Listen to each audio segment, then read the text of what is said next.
desarrollar un poco cuáles son los motivos por los cuales es importante que tengamos y apliquemos UX dentro de lo que son el desarrollo de productos.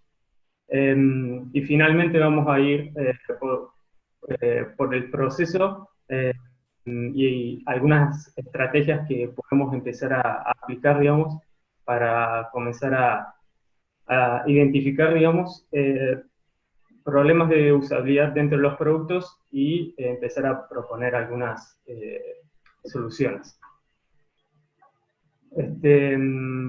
Vamos a estar presentando Ezequiel y yo.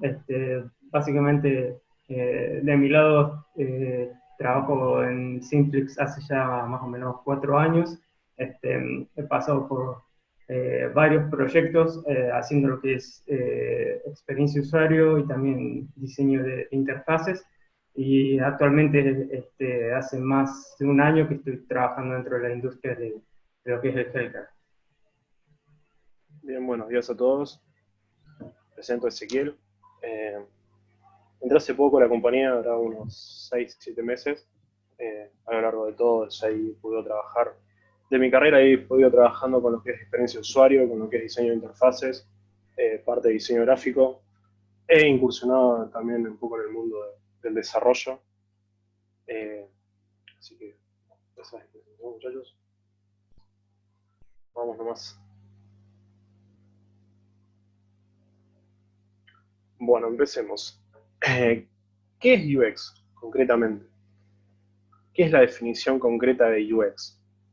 A ver, UX es la interacción, o refiere a User Experience, es la interacción entre el usuario y el producto, ¿correcto?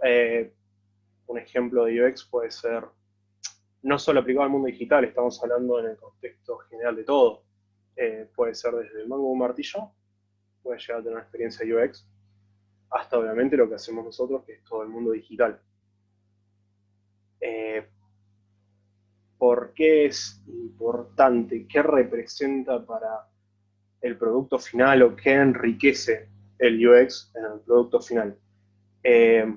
Siempre, a ver, cuando tratamos de diseñar un producto, siempre tenemos que tener en cuenta que ese producto también aporte un valor específico, que sea fácil de usar, ¿sí? Y que también sea disfrutable a la hora de usarlo. Cuando hablamos de un producto en general, siempre entendemos que ese producto sale a cumplir una necesidad o a solucionar quizás una necesidad o un problema existente. Para que ese producto pueda ser exitoso y también pueda ser justamente usable, vamos a hablar de esa idea, siempre estamos hablando que ese producto tiene que tener no solo las características necesarias para cumplir con su propósito, sino estamos hablando de que ese producto tiene que causar sensaciones agradables, sensaciones o sentimientos agradables dentro del usuario o al usuario. UX viene a cumplir ese rol, a poder identificar esas sensaciones que necesitamos que al usuario se la representen, siempre teniendo en cuenta obviamente la necesidad de la existencia en sí del producto. Si vamos a una definición, como dice ahí, cuando estamos estudiando UX, cuando estamos haciendo UX, siempre hay que tener en cuenta obviamente al usuario, el contexto del uso de ese producto, ¿sí? Y tener en cuenta que siempre esto es un cambio iterativo, siempre va a evolucionar, siempre tiene que ir cambiando y ajustándose o adaptándose todo el tiempo.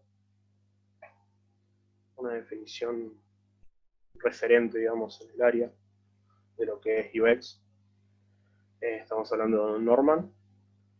Define al UX como lo de ahí. User experience encompasses all the aspects of the end user interaction with the company, the service and the product. ¿Qué implica esto? El producto tiene que representar siempre a la compañía. El producto tiene que tener, como decíamos recién, una usabilidad o una existencia o un significado de existir concretamente. Tiene que poder resolver algo, tiene que poder hacer algo. Y también tiene que representar, obviamente, cuando habla de productos, habla de el general de todo lo que se pueda hablar de esa rama del producto. que significa que, a ver, ¿cómo lo podemos explicar? Si tengo una aplicación para celular, bueno, debe representar una aplicación para celular, debe poder usarse en un celular, debe poder ser transportable, debe poder ser, se entiende más o menos, tiene que tener una significancia con respecto al producto en sí que es. Cuando hablamos siempre de UX, siempre hablamos de, o por lo menos, está muy de moda hablar de UX, UI, UX, UX, UI. Van un poco de la mano una de la otra. A ver, la diferencia en concreto entre una y otra son, si bien van de la mano y si bien una complementa a la otra, la diferencia básicamente en UX es que cuando hablamos de UX estamos intentando, ahora lo vamos a ver en los próximos pasos, descubrir o entender necesidades tanto del cliente en sí como de los usuarios de ese cliente, para poder hacer justamente lo que hablábamos antes, que las sensaciones sean positivas, que el contexto en el que se está utilizando el producto que estemos desarrollando sea el correcto, y cuando digo correcto significa que claramente el producto se adapta un poco al contexto, y que también, a ver, ¿cómo lo podemos explicar? Que la evolución, o que la planificación de esa evolución del producto tenga una coherencia. Ahora, todo eso para representarlo, realmente UX es la experiencia del usuario y UI es la interfaz en sí, lo que veo cuando estoy interactuando con el producto. Obviamente van de la mano, pero la diferencia básicamente es esa, que en uno es una planificación y en otra es una acción concreta de poder realizar esa planificación y poder llevarla a cabo. Es decir, cuando vamos a hablar bien en términos digitales, cuando nos sentamos a diseñar, siempre tenemos que tener en cuenta todo lo que se puede haber hecho en UX como para poder ofrecer realmente un producto que representa a la empresa, ya sea respetando la parte de identidad de la compañía, que tenga coherencia, como hablábamos, con el resto de los productos. Si veías una aplicación para celular, por ahí tener en cuenta qué es lo que un usuario desea de una aplicación de celular y diseñar lo que se desea. Y tener en cuenta también esto de los sentimientos, en el sentido de que cuando nosotros planificamos algo muy concreto como una pantalla de login para cualquier aplicación, el login tenga una coherencia de ser y que ese login sea lo que el usuario espera que sea, para poder representar estos sentimientos positivos que decimos. O sea, la idea es que no falle, no tarde demasiado. Bueno, interacciones de movimiento o interacciones o transiciones de pantalla o la cantidad de pantallas, eso pasa ya más por este lado de la UI. Perfecto. Ahora, ¿por qué hacemos UX y por qué UX es tan importante para hacer después la UI? ¿Y por qué todo esto tiene una valía siempre? A ver, como decimos, siempre la idea es que el producto no solo sea un producto en sí, que resuelva un problema, sino que también, lo repito de vuelta, cause buenas sensaciones, cause buenos sentimientos, y que tenga una coherencia de ser. El estudio del UX nos permite poder evaluar tanto el usuario, como las necesidades, como el proceso en sí, y que eso sea siempre algo que se pueda disfrutar. Eso nos va a permitir poder solventar problemas, llegado el caso. Por ejemplo, vamos a ver un ejemplo concreto. Si yo estoy diseñando una aplicación para celular, tengo que tener una aplicación X que haga ciertas cosas y tenemos en cuenta siempre el contexto a la hora de diseñarla, que eso sea usable, por el simple hecho de, un ejemplo mucho más concreto es, si tengo una aplicación que se tiene que usar al aire libre, tengo que tener en cuenta que, por ejemplo, el sol me puede pegar en la pantalla del celular, y tener en cuenta que cuando eso pase, quizás el usuario pueda no poder interactuar con lo que nosotros planteamos. Eso hace que un buen UX lleve buenas sensaciones y un mal UX inclusive pueda, un mal UX o un mal producto en ese sentido de no tener esa planificación puede llevar a que se ocupe mucho tiempo y que sea muy costoso en poder solucionar eso.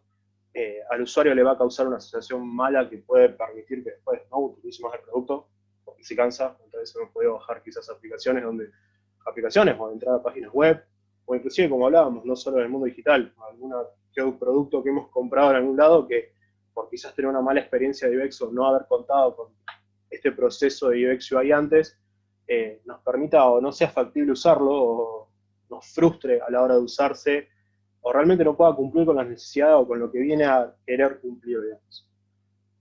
Por eso es importante siempre el proceso de UX, UI, previo a la realización o a la planificación concreta de cómo hacer un producto.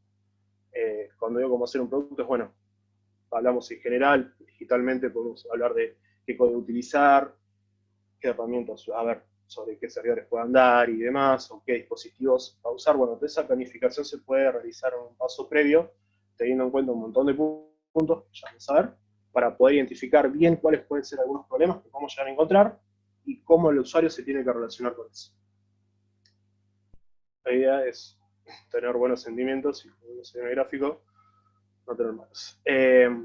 Algunos datos en duro de qué es lo que facilita el proceso digital. Todo esto que hablamos de UI UX, todo este proceso, toda esta producción de UI UX, como pueden ver, la idea es también reducir un poco lo que es el retrabajo, agregar alguna funcionalidad o algún botón que nos puede pasar a los desarrolladores, más que nada seguramente se sienten más identificados, alguna funcionalidad que tiene que ver con, no sé, con algún login o con, por ejemplo, algún llamado a base de datos, que después estamos tratando de mostrar información sobre una pantalla que no tenemos, o ese tipo de cosas, podemos, con este proceso de UI UX previo, justamente evitar ese retrabajo para descubrir el problema antes y no justo en el desarrollo. Evitamos mucho lo que es la parte del backfixing en desarrollo, porque podemos hacer una investigación previa de soluciones o de interacciones o de, ¿cómo podemos explicarlo?, de funcionalidades concretas a la hora de medir el éxito que puede llegar a tener esa funcionalidad dentro de la aplicación con respecto a las sensaciones del usuario y también, obviamente, teniendo siempre, como hablábamos recién, en cuenta con qué contamos para hacer esa aplicación. Bueno, después, obviamente, otro dato que es, obviamente, estamos hablando de que toda la experiencia de usuario es justamente para usar la aplicación o para usar lo que sea que estemos desarrollando. Entonces aumenta, obviamente, mucho el porcentaje de lo que es la usabilidad o reusabilidad de lo que estamos planteando, o del producto que estamos queriendo realizar. Porque ya venimos tratando y siempre venimos pensando, hay algo que por ahí está muy de moda ahora, que es decir, design thinking. El design thinking parte un poco de esta base y esta relación de poder pensar antes de realizar un producto no solo en la solución que va a brindar, sino en cómo la va a brindar. Por eso, a la hora de la reusabilidad, a la hora de pensar en cómo la va a brindar, pues sirve para justamente aumentar esto de lo que estamos hablando. ¿Cuándo es bueno empezar a usar UX? ¿En qué parte de todo el desarrollo de un producto es bueno para empezar a usar el UX? Estamos hablando de que reduce costos, que ayuda al desarrollo del producto. Concretamente, ¿cuándo es bueno empezar a usar el UX? David. Bueno, sí, como ya vienen contando eso, digamos, la idea es, teniendo un poco también en cuenta los datos que mencionábamos en la slide anterior, la idea siempre es poder empezar este proceso incluso antes de empezar el desarrollo, ¿no? Antes de empezar a meter código dentro de una aplicación o de cualquier producto que estemos desarrollando, digamos. Las ventajas de poder hacerlo antes de empezar a desarrollarlo es que, por un lado, se reduce todo el tiempo de desarrollo, porque muchas veces o se desarrollan funcionalidades que, por un lado, al usuario quizás no le sirven, o la funcionalidad no está desarrollada acorde para que el usuario pueda llegar a su objetivo. Por otro lado, va a incrementar la productividad a la hora de desarrollar, digamos, el producto. Y uno de los puntos que, desde mi punto de vista, es lo más importante antes de empezar a desarrollar una experiencia, es que tenemos que definir bien, digamos, los objetivos, pero no solamente del usuario, sino también los objetivos que el cliente y el negocio requieren para poder desarrollar la experiencia y le sirva a ambos, digamos, tanto para el usuario como para el cliente, que es el que está invirtiendo. El proceso, digamos, tiene varias etapas, digamos, y es un proceso iterativo, o sea, cuando llegamos al final del proceso, básicamente volvemos a empezar, quizás no desde el principio, pero sí quizás volvemos a empezar desde alguna etapa intermedia, teniendo en cuenta qué es lo que se quiere volver a testear en este caso. Primero que nada, como mencionamos, tenemos que comenzar a entender un poco los requisitos, digamos, del negocio y del cliente, digamos. El cliente va a llegar con ciertos requerimientos de lo que quiere hacer con el producto, y nosotros también tenemos que entender, digamos, el mercado en el cual este producto va a salir, digamos. Y por otro lado, tenemos que empezar a investigar, digamos, cuál va a ser el usuario final que va a usar nuestro producto, y en base a ya tener identificado nuestro usuario final, empezar a investigar ya sean necesidades, cuáles son las frustraciones que va teniendo si es que ya existe algún producto similar en el mercado, qué es lo que espera, digamos, si vamos a hacer un producto nuevo, qué es lo que el usuario está esperando, este nuevo producto, digamos, y también el contexto en el que se va a usar, digamos. Básicamente, para obtener esta información, digamos, por lo general, algunas prácticas son hacer entrevistas, se pueden hacer formularios con ciertas preguntas que quizás que nos ayuden a relevar información.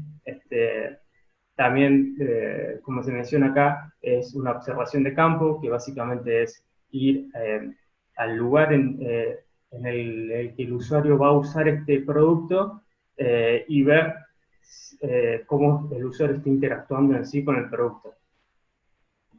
Cuando ya tengamos definido, digamos, y tengamos analizada la información que hemos obtenido acá, ya pasamos a una segunda etapa en donde, por un lado, empezamos a analizar, digamos, la competencia, y por otro lado también empezamos a ver qué problemas ya hay en el mercado, digamos, ¿no? De los usuarios usando los productos que ya existen, digamos. Muchas veces incluso puede ser que no estemos diseñando el producto de cero, sino que estemos rediseñando, digamos, un producto que ya existe. Entonces también eso tenemos que hacer un estudio, si el producto ya existe, tenemos que hacer un estudio de cuáles son las falencias que el producto está teniendo actualmente. Y también todo lo que tiene que ver con las tendencias a nivel UX, digamos, ¿no? Tener en claro, digamos, hacia dónde está yendo, digamos, la experiencia hoy en día del usuario. Y ahí es cuando ya empezamos a definir un poco cuál sería el flujo de la aplicación, y empezamos a hacer lo que se denomina como wireframes. Básicamente un wireframe es algo, es una visualización, digamos, del producto, una pantalla, pero sin llegar al detalle, digamos, o sea, no incorporamos lo que tiene que ver colores, no nos ponemos a pensar en qué tipografía podemos llegar a usar, digamos.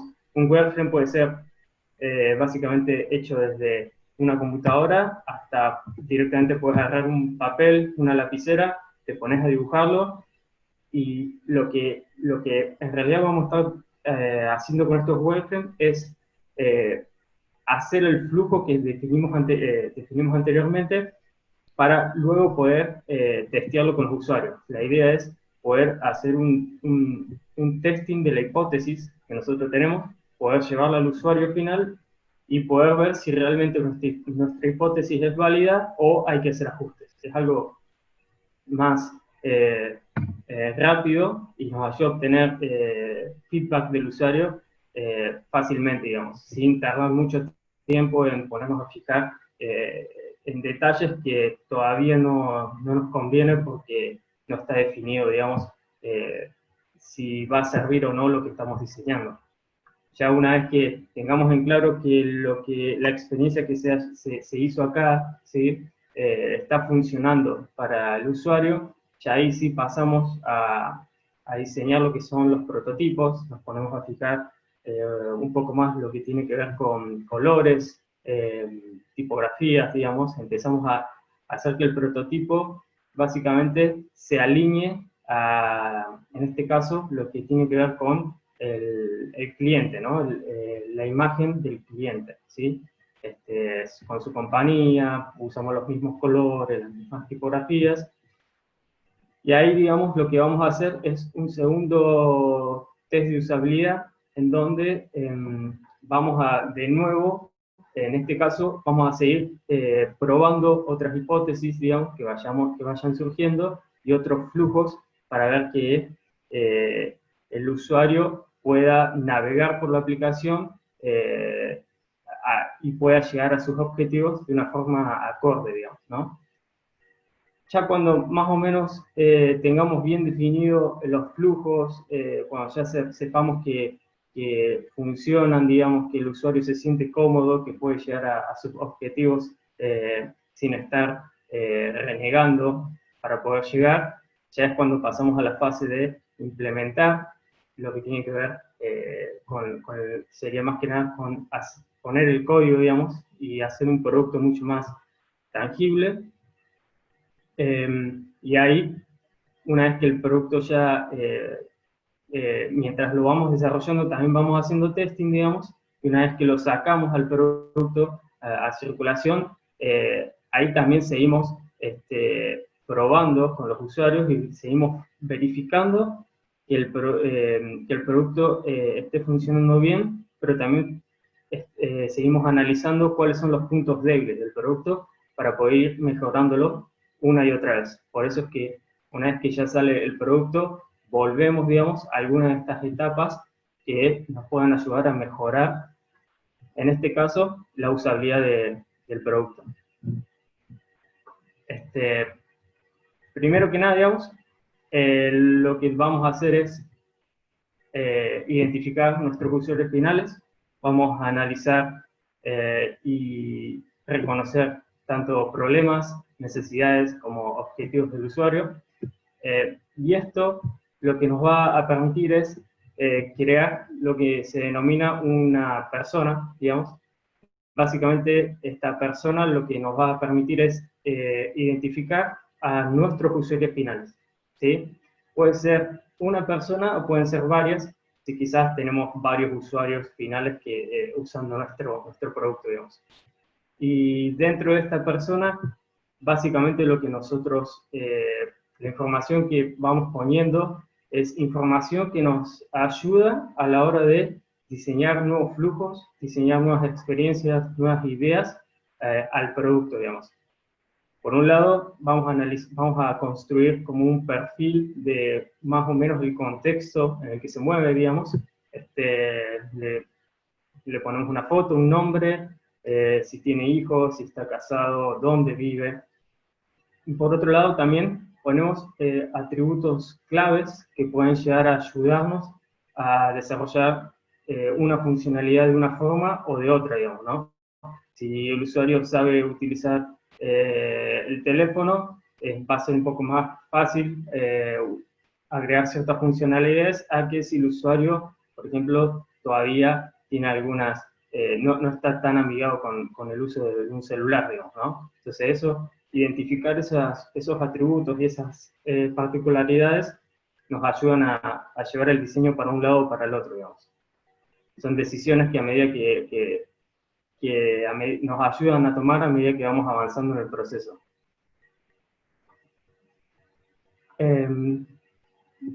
Y acá, digamos, ya pasamos teniendo identificados nuestros usuarios y teniéndolos ya en mente, comenzamos a mencionar, digamos, y algunas estrategias que nos van a ayudar, digamos, en este caso, a identificar problemas dentro de una experiencia diseñada, digamos. Por un lado, una de las estrategias es crear objetivos, digamos, que se quieren abordar cuando queremos testear algunos diseños, ¿no? Entonces, lo primero que hacemos, reconocemos al usuario, después nos ponemos a investigar y a identificar cuáles son, digamos, estos pasos claves que el usuario va haciendo para llegar a su objetivo, y también nosotros lo que hacemos acá es medir, digamos, si el usuario alcanzó su objetivo o no lo alcanzó, digamos. Y acorde a todo ese proceso que va haciendo, todos esos pasos, a si llega o no a su objetivo, vamos identificando, digamos, lo que llamamos nosotros como punto de dolor, digamos, en donde el usuario tuvo algún inconveniente para poder proceder al siguiente paso, digamos, ¿no?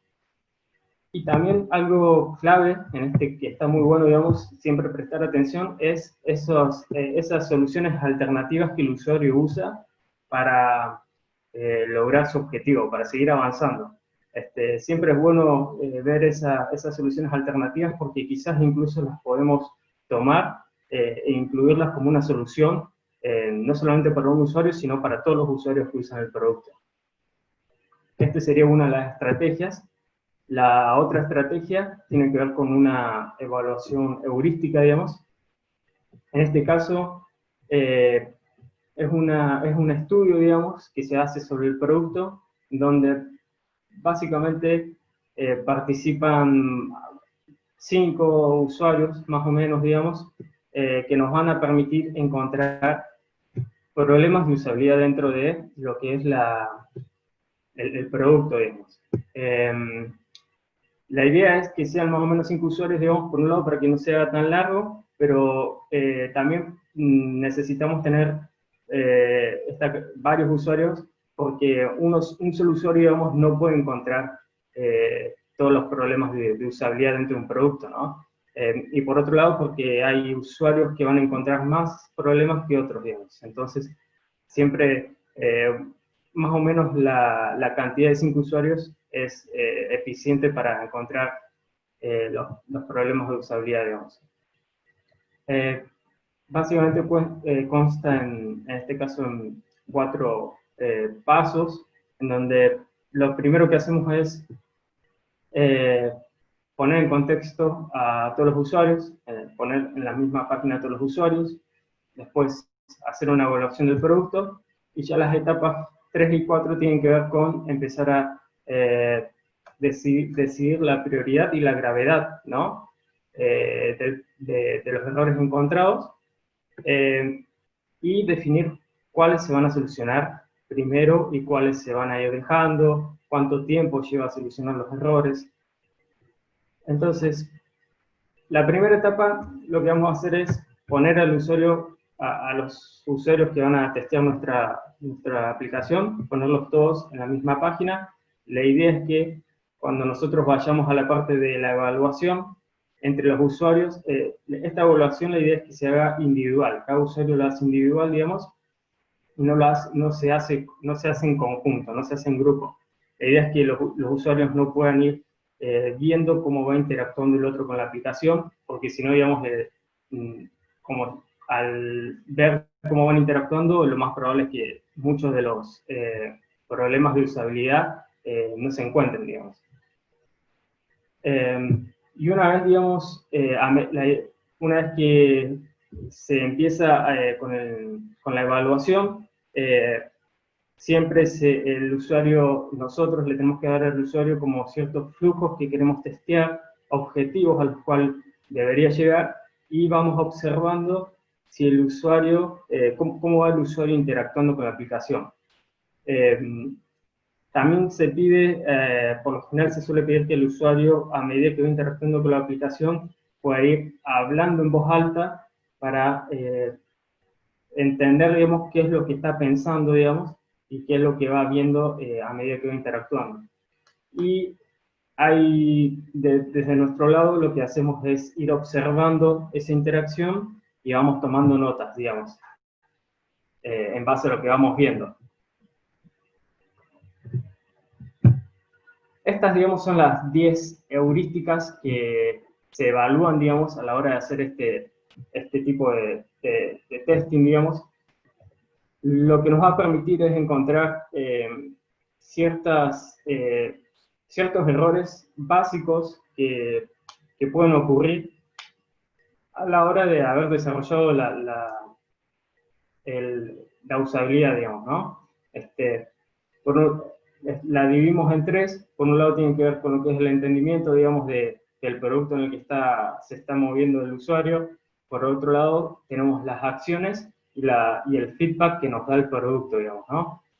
La idea es que desde el lado del entendimiento mantengamos un producto consistente, digamos, durante todos los pasos, digamos, y no que estemos cambiando ya sea formas de llegar a un objetivo, en el sentido, por ejemplo, si vamos a hacer un login, digamos, sabemos que un login siempre tiene dos campos, uno que es un mail, otro que es una contraseña, y después un botón para poder loguearte. La idea es que no cambiemos eso si ya sabemos que es algo estándar en el mundo en el que los usuarios se mueven, digamos. Y por otro lado, muchas veces lo que debemos buscar es hacer un macheo entre lo que es la realidad y lo que podemos llevar al mundo digital, digamos. Uno de los ejemplos claros es en la realidad, digamos, antes todo lo que tenía que ver con archivar, por ejemplo, carpetas, teníamos un archivero, digamos, físico, y adentro íbamos poniendo diferentes carpetas, y hoy por hoy nuestro archivero sería como nuestra computadora, y adentro podemos ir guardando diferentes carpetas, diferentes contenidos que nosotros queremos almacenar, digamos. Entonces la idea es, incluso por ejemplo, si le hace la forma de una carpeta, en cuanto al icono, digamos, entonces la idea es poder ir macheando lo que el usuario ya conoce en la vida real, macheándolo y haciéndolo similar a lo que es nuestro producto digital. Después, con lo que tiene que ver con acciones, digamos, por un lado, le tenemos que dar el control, digamos, al usuario respecto de la aplicación, digamos. Le tenemos que dar esa libertad de poder moverse en la aplicación y no limitarlo, digamos. También lo que tiene que ver con la flexibilidad o la eficiencia, que esto es más un poquito ligado a usuarios que ya tienen cierta experiencia usando la aplicación, quizás le podemos dar más opciones para que el usuario pueda jugar dentro de la aplicación. Capaz que alguien que recién la empieza a usar no tiene tanto conocimiento de la aplicación, entonces ahí lo mejor sería darle como un paso a paso y no darle tanta flexibilidad, porque va a comenzar a perderse, digamos. Y por último, dentro de lo que son acciones, la idea es no hacerlo pensar al usuario, digamos, sino ponerle las acciones de una forma visible, como por ejemplo, bueno, completar los campos y logueate, digamos, y no hacerlo pensar en esa acción de que si en un campo tiene que poner su usuario o su email, digamos.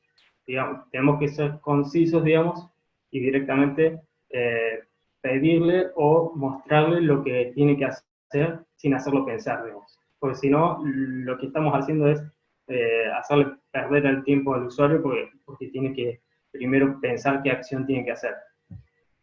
Y después todo lo que tiene que ver con feedback, básicamente es información que nosotros le tenemos que dar al usuario cada vez que el usuario haga alguna acción dentro de la aplicación, digamos. Si guardó, le tenemos que mostrar la información de que se guardó bien lo que hizo, o si hubo un error, también se lo tenemos que mostrar, digamos. Y mostrarle incluso, por ejemplo, si el error, si estamos haciendo, por ejemplo, un login, y el error estuvo cuando puso la contraseña, también en ese error le tenemos que mostrar alguna información que lo ayude, digamos, a poner bien su contraseña, digamos. Esas más o menos serían como algunas, serían como las 10 heurísticas que se usan para evaluar la usabilidad de un producto. Y una vez que ya recopilamos toda esa información de los usuarios, pasamos a lo que tiene que ver con reconocer, en este caso yo, qué tan malo es los errores que se fueron encontrando, y los vamos rankeando en este caso del 0 al 4, digamos, en donde el 0 sería no hay ningún problema y el 4 es algo grave que se tiene que arreglar, digamos, ¿no? Esto lo que nos va a ayudar es a luego priorizar, digamos, cuando vayamos a la etapa de juntarnos básicamente con el equipo, digamos. Acá se juntan todo lo que tiene que ver, todos los interesados, básicamente. Pueden ser desarrolladores, pueden ser los managers del equipo, digamos, el cliente. Ahí se va haciendo un análisis de la prioridad de los errores que se fueron encontrados y incluso cuánto tiempo llevaría poder arreglar cada uno de estos errores, digamos. ¿Sí?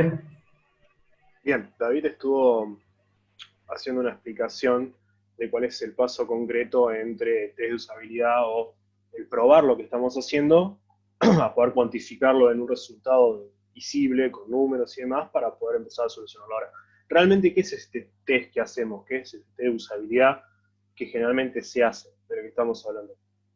A ver, el test de usabilidad es justamente eso. Básicamente lo dice ahí, es testear la usabilidad de algo. O sea, hay que usar algo para saber que también funciona. Lo que identificaba ahí recién de estos puntos o de esta tabla del 0 al 4, siempre la idea es mejorar el producto desde no solo el diseño, sino también desde, a ver, nosotros al principio estábamos hablando de que vamos a estudiar a la persona, vamos a estudiar a los clientes, vamos a estudiar el contexto, vamos a estudiar las funcionalidades concretas que tiene este producto, qué workaround puedo llegar a tener en caso de tener que implementar algo nuevo y queramos que eso sea no algo ya relacionado con lo que existe, sino que queramos innovar en eso. Bueno, todas esas validaciones, todo eso que tenemos asunciones al principio del proyecto, porque la realidad es que por más que nosotros podamos hacer un estudio, el resultado final es el usuario usando el producto que estemos diseñando o el producto que estemos haciendo, así que todas esas asunciones que sacamos, porque como digo, hasta que no lo use el usuario realmente no tenemos la verdad de todo, es lo que vamos a cuantificar en esto que explicaba David y cómo lo hacemos con estos test de usabilidad. A ver, se puede tomar, siempre el test de usabilidad va a funcionar del hecho de que el usuario va a usar lo que estemos desarrollando, porque puede no estar completo, o el producto final. Se puede hacer distintos tipos. En un momento hablamos de que vamos a identificar una persona. La idea es poder, cuando hacemos este test de usabilidad, ya estamos hablando del hecho de hacerlo, podamos identificar personas, porque lo que vamos a hacer es justamente invitar a personas a usar nuestro producto, identificar personas que representen realmente, en su gran mayoría, o que tengan mucha similitud con esta persona que pudimos desarrollar en un principio. Obviamente no podemos identificar a cada una de las personas que van a usar la aplicación, sino lo que hacemos es justamente a la hora de identificar a la persona, agrupar en un sector con personas que tengan similitudes, ¿sí? Que puedan ser valiosas para el estudio que estamos haciendo del producto y poder cuantificarlas. Cuando hacemos la usabilidad podemos desarrollar, podemos cuantificar esto en distintas formas. Una forma de hacer un test de usabilidad es, teniendo nuestro producto, siempre el test de usabilidad se debe realizar donde, si yo planifiqué el producto para usarse en un dispositivo mobile, ok, el producto tiene que estar sobre un dispositivo mobile. Si lo voy a usar en una computadora, tiene que estar en una computadora. Si lo voy a usar en el aire libre, lo más probable es que tratemos de imitar un poco todo lo de ese ambiente de aire libre, como para poder sentarse a usar el celular o una computadora. Si va a ser en una oficina, tratar de siempre tener ese contexto con el que se identificó donde se va a usar el producto, siempre tenerlo representado o igualado cuando hacemos estos test de usabilidad. Ahora, a la hora de hacer estos test, podemos contar, siempre vamos a tratar de tener a la persona que identifique al grupo de usuarios y siempre vamos a tratar de tener, obviamente, el producto lo más final posible o lo más claro posible para hacerlo. Las 4 formas de hacerlo es, vamos a repasar simple. El caso de usabilidad es llamar a un grupo de personas, literalmente convocar a un grupo de personas hacia un lugar, donde podamos representar ese lugar, como decía recién, tiene que estar representando el contexto, y plantearle a ese grupo de personas en sí ciertos pasos o objetivos a la hora de sentarse a usar el producto. Esas personas son las representantes del usuario final. Otra forma de hacerlo es que ese grupo de personas no sea representante del usuario final, sino sean expertos en el tema.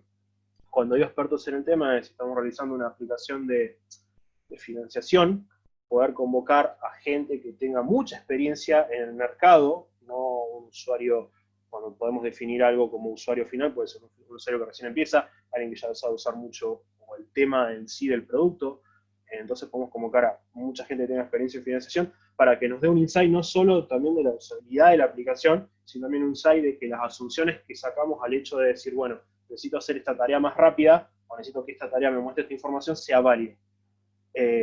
Por otro lado, también lo que podemos hacer es justamente hacer estos test de usuario utilizando diseños distintos. Si tenemos alguna duda, por ejemplo, de si esta función se tiene que hacer de esta manera o los pasos son estos otros, podemos justamente a estos usuarios, ya sean los expertos o los usuarios finales más comunes, mostrarles los distintos diseños o representar el diseño a unos, ofrecerle un diseño distinto para que puedan probar el producto y a otros otro diseño distinto y poder machear y poder identificar a la hora de realizar una nueva funcionalidad cuál es el mejor camino a seguir, porque podemos llegar a tener eso. Todo esto, a ver, porque después tenemos la observación del participante. Todo esto, para que seamos en claro, la idea de todo esto es siempre poder realizar una sesión que esté guiada. Es decir, para realizar una sesión, como le llamamos nosotros, vamos a primero tener a alguien que sea el anfitrión de esa sesión. Ese anfitrión tiene que explicarle al usuario por qué está ahí, qué es lo que va a realizar, y si tiene que cumplir con ciertos objetivos, y también si tiene que desarrollar o cuantificar ciertos asuntos con respecto a la aplicación, como por ejemplo, puede haber un cuestionario al final de esto, de que diga, bueno, si te gustó la aplicación, si te llamó bien los colores, si te pareció que estás atractiva o no es atractiva, y ciertas cosas.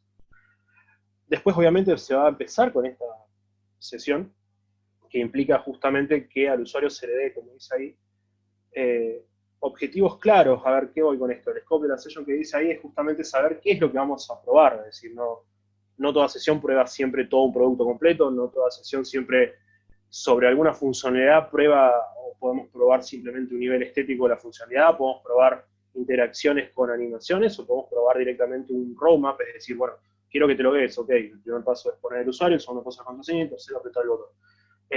Para loguearme. Puede que queramos testear eso en el login, o puede que queramos testear una aplicación completa donde el usuario no solo se loguee, sino, por ejemplo, en el caso de un e-commerce, termine comprando un producto. O sea, la sesión siempre tiene que tener bien claro qué es lo que va a testear, porque podemos testear cosas mínimas o una masividad de acciones. Esto siempre se le explica al usuario en esto que comentaba antes.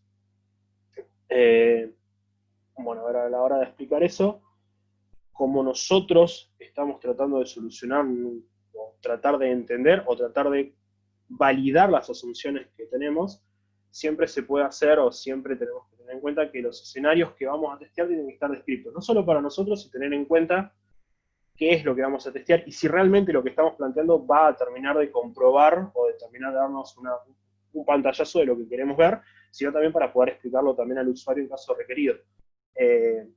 Siempre se tiene que pautar un escenario en el que tenemos que tener como una especie de, si se quiere, de libreto, por decirlo de alguna forma, donde se vaya, no solo para poder ir al usuario, sino se vaya entendiendo, bueno, desde el login debería pasar esto, debería pasar esto, debería pasar esto, y el usuario debería poder llegar a estos objetivos o a estos puntos que pautamos, en estos escenarios o historias que podemos escribir, en determinado tiempo, en determinadas cosas. Ahora llegamos a eso. Siempre también, a ver, es por ahí un error muy particular, que lo aclara, es tratar de, si uno tiene que definirle al usuario cuáles son los pasos a seguir, tratar de no colaborar o no ayudar, te diría que sin querer al usuario. ¿Qué sería sin querer al usuario? Si yo al usuario, por ejemplo, le digo, bueno, este es el sistema, se lo presento, le comento la situación, le doy una hoja donde tenga que realizar 5 acciones, supongamos, si mi botón dice login, en la pantalla de login, no poner loguearse en el sistema, porque loguearse en el sistema, login, ya viene relacionado directamente con una acción directa sobre lo que yo tengo, por ejemplo, escrito en mi interfaz. Entonces, eso ya darle una pauta. Entonces, la idea es ser lo más, no me sale la palabra, pero estar lo más distante de lo que podemos tener en la pantalla de la aplicación y tratar de que el usuario entienda qué es lo que tiene que hacer, pero sin darle pautas o pistas, ¿sí? Que estén tácitamente, porque por ahí puede pasar sin querer, dentro de lo que le planteemos que tiene que hacer. Caso concreto es, necesito que te logues, no, necesito que accedas a la aplicación. O necesito que ingreses con tu usuario a la aplicación, aunque capaz que si tengo la palabra usuario dentro del nombre del campo donde va el usuario, eso también me puede generar un problema. Simplemente es para no cuantificar y no, siempre tratamos de, a ver, no, ¿cómo se puede decir? De no, tampoco sé la palabra, de no guiar al usuario, de no, ¿de dónde sale la palabra? Es como no darle pistas, básicamente. Claro, no darle pistas, no intervenir Ujú. en las sensaciones en el momento del usuario a la hora de explicar la aplicación, porque podemos intervenir positivamente como negativamente, o podemos ya una intervención ya implica que el usuario ya está, o ya toda la sesión ya está condicionada por esa intervención. O sea, ya seguimos una pista, por ahí no, las pistas pueden ser necesarias en algunos casos, ¿no? Nunca un usuario siempre, a ver, siempre planteamos que esto puede, siempre esto, a ver, lo mejor que nos puede pasar en una sesión de estas es que haya muchos errores, porque podemos descular un montón de cosas antes y podemos entender que hubo asunciones que estuvieron mal y demás. No podemos planificar que el usuario haga todo perfectamente siempre a la primera, por lo tanto, a más errores puede ser que necesitemos recurrir a alguna pista para que el usuario pueda entender y no terminar frustrándose o demás, por una cuestión de agilidad también de la sesión y demás. Las sesiones, nosotros tenemos que también, ahora llegamos a cómo evaluar todas estas sesiones que hacemos, pero bueno, a ver, cómo capturar estas sesiones, cómo tener un reflejo en archivo de qué es lo que pasó durante la sesión. Siempre en cada sesión puede o no haber, o puede ser el mismo host de la sesión quien es el que haga o tome nota de los apuntes. Estas notas que nosotros estamos tomando es una planificación previa juntamente con estas historias de qué es lo que queremos evaluar y cuáles son las acciones que queremos concretamente tomar nota de o tener en cuenta a la hora de, y esto también se puede, obviamente, utilizar ahí, puede ser lápiz y papel, puede ser grabando un video, puede ser thinking out loud, es poder ir por ahí interactuando, charlando con el usuario. Siempre es bueno en las sesiones poder pedirle al usuario que nos vaya contando qué es lo que le está pasando. Uno generalmente se sienta en la compu y cuando está en la compu generalmente no habla de lo que está haciendo en la compu.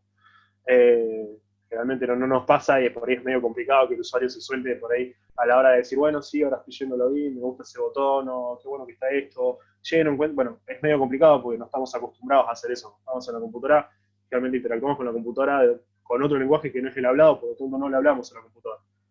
Y el usuario es un poco complejo, pero también es otra forma de cuantificar eso.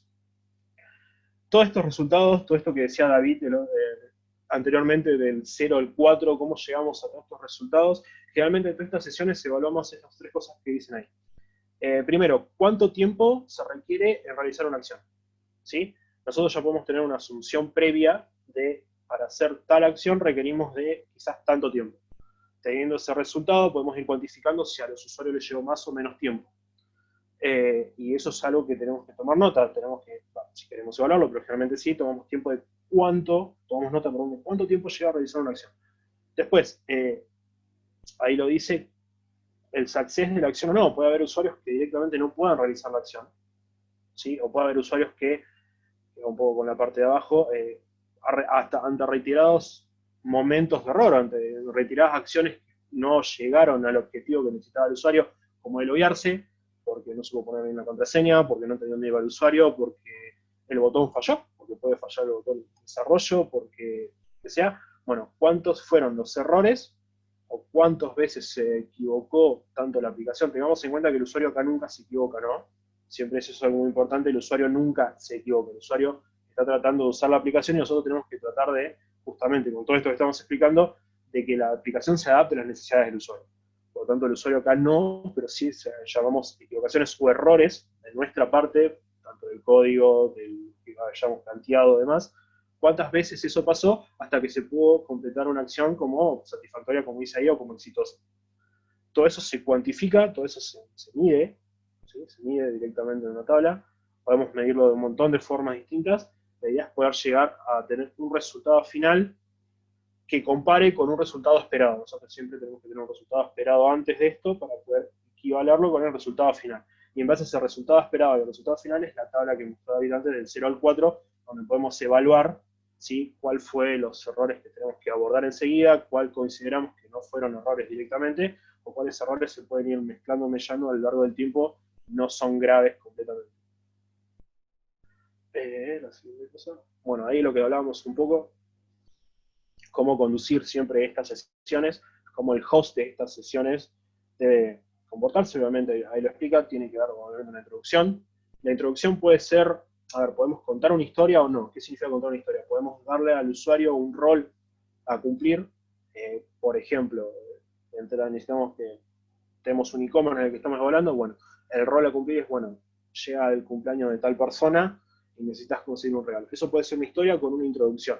Ya lo estamos sentando en un rol en particular en algo. Si no, directamente le podemos decir al usuario, bueno, vamos a navegar la página, la idea es que, como dice abajo, el goal general, puedas adquirir un producto, sin darle un contexto en general.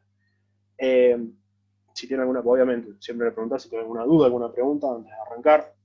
La idea es no tratar de interrumpir al usuario, o sea que mientras el usuario está haciendo la sesión, no molestarlo básicamente, y decirle siempre por dónde empezar. ¿Qué significa por dónde empezar? Es, a ver, si la computadora, el usuario llegó a un contexto donde no está familiarizado, por lo tanto, si no sé si la computadora tiene la pantalla porque en negro porque se fue Windows, por ejemplo, a su instancia de ¿cómo se dice?, de stand-by, bueno, decirlo, mover el mouse para que se active la computadora o ese tipo de detalles para siempre tratar de que el usuario entienda que por ahí, como no es su contexto, poder familiarizar.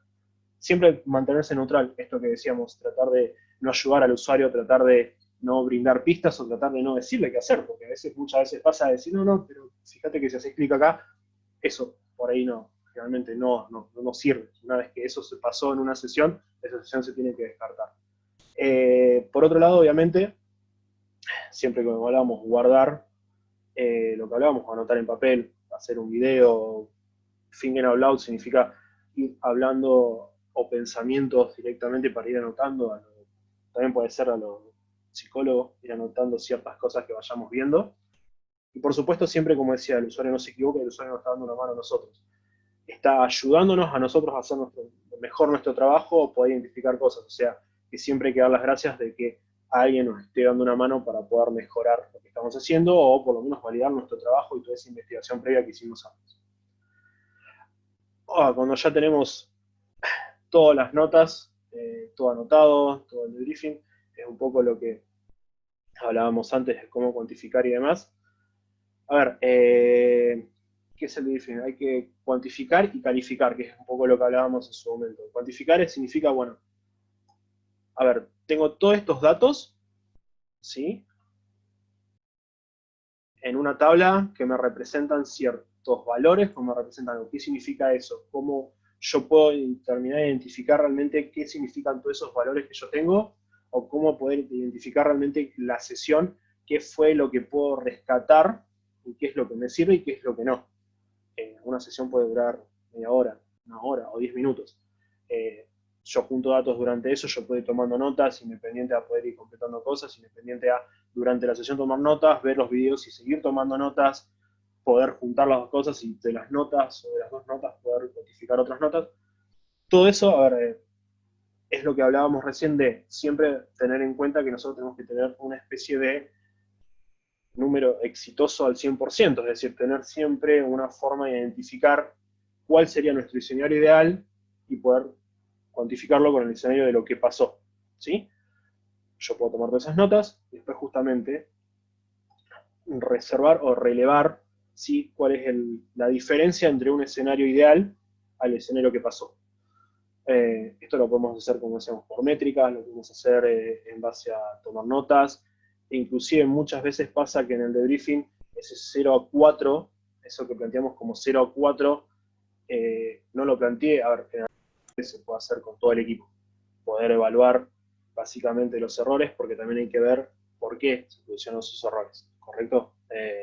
No solo siempre tenemos un ideal, tenemos un supuesto o un escenario total de lo que pasó, se califica, se cuantifica y siempre hay que ver el por qué puede haber pasado lo que pasó.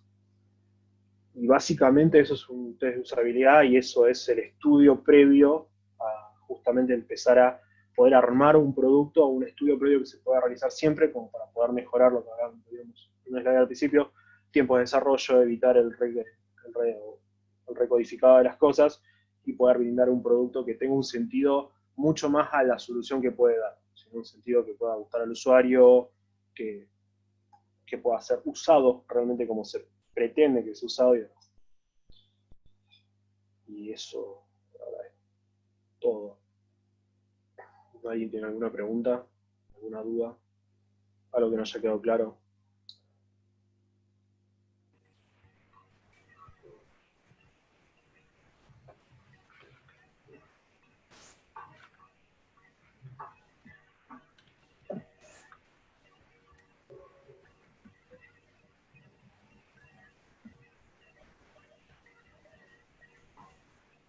Bueno, sí, sí, sí. Parece que todo quedó Más o claro, menos. no entendió nada, pero bueno. Ese, o David, tengo una consulta. No sé si se Estamos- escucha. Sí, Sí, estamos escuchando. Supongamos que el usuario está usando por primera vez la aplicación. Ujú. ¿Es recomendable hacer como mensajes al usuario diciendo toca acá para abrir el menú o esas cosas? ¿O debería ser, no debería hacer falta, digamos?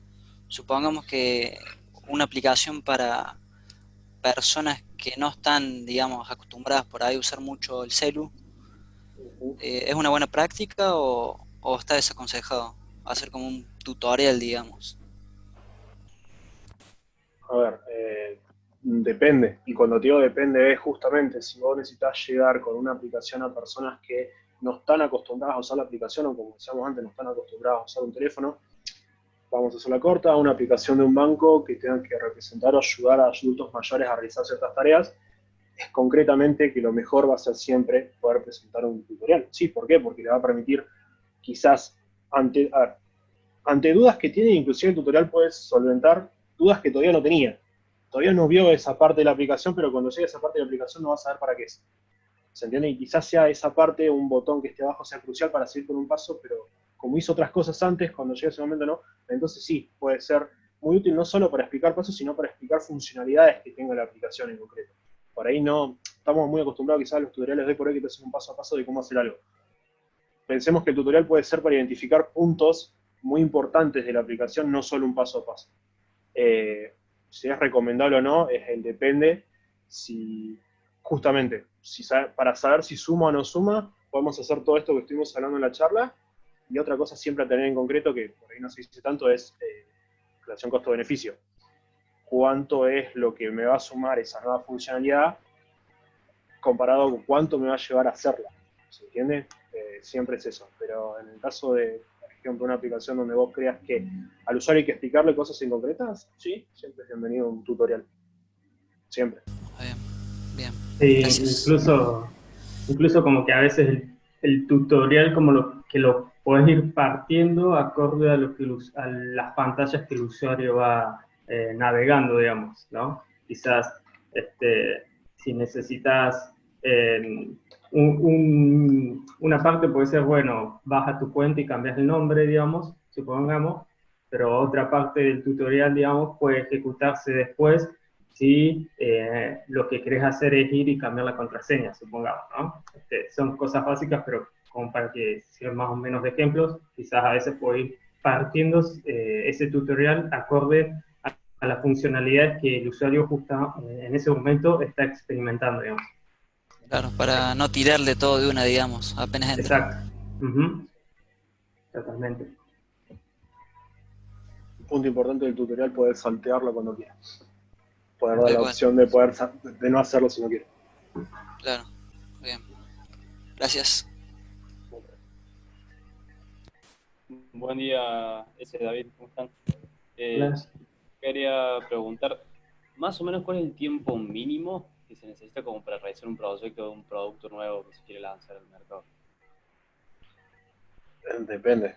Estamos, claro.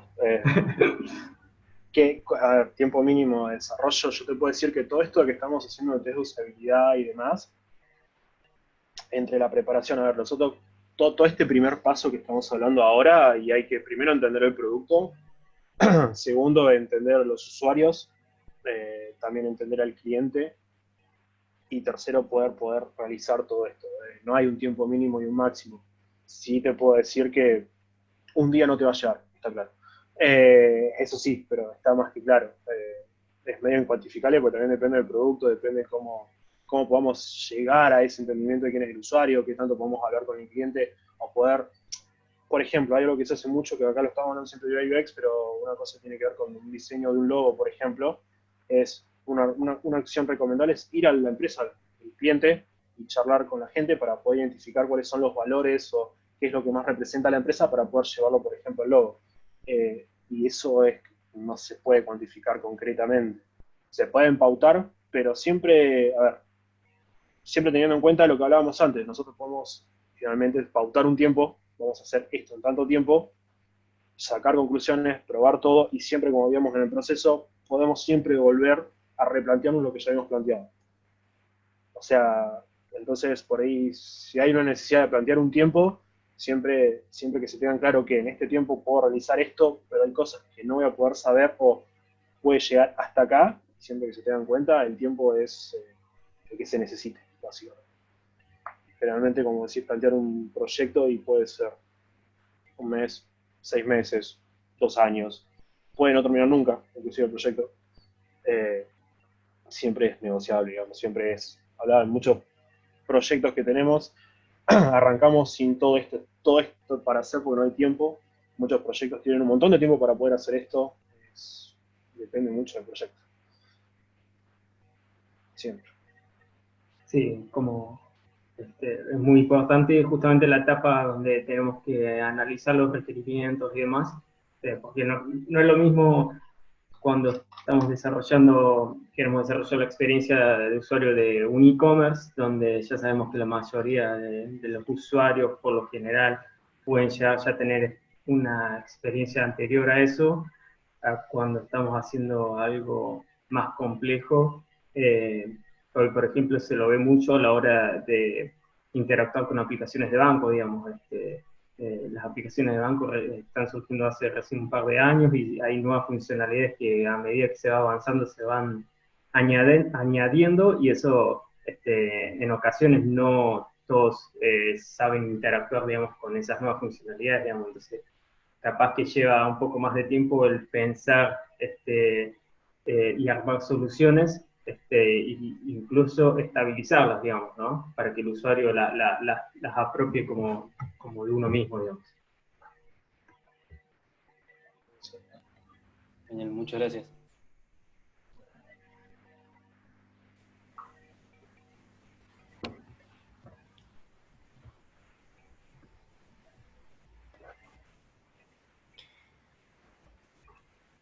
Bueno, si no hay más consultas, aprovecho para avisarles que en el chat dejé el link de la encuesta para que nos dejen sus aportes, comentarios, y agradecerle a David y a Ezequiel por haberse sumado a este espacio y compartir sus conocimientos.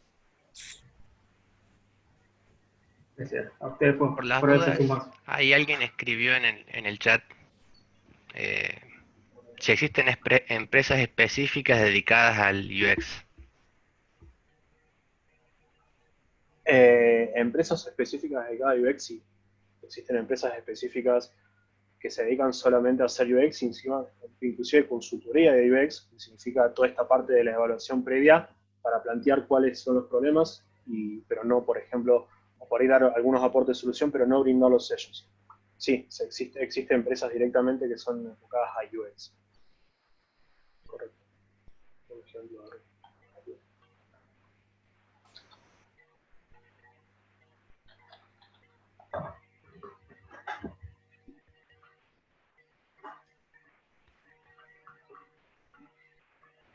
Bueno, les agradecemos a todos por haberse sumado, digamos, y bueno, nos mantenemos en contacto, entonces. Muchas gracias a ustedes. Muchas gracias a todos, gracias. chicos. Adiós. Gracias.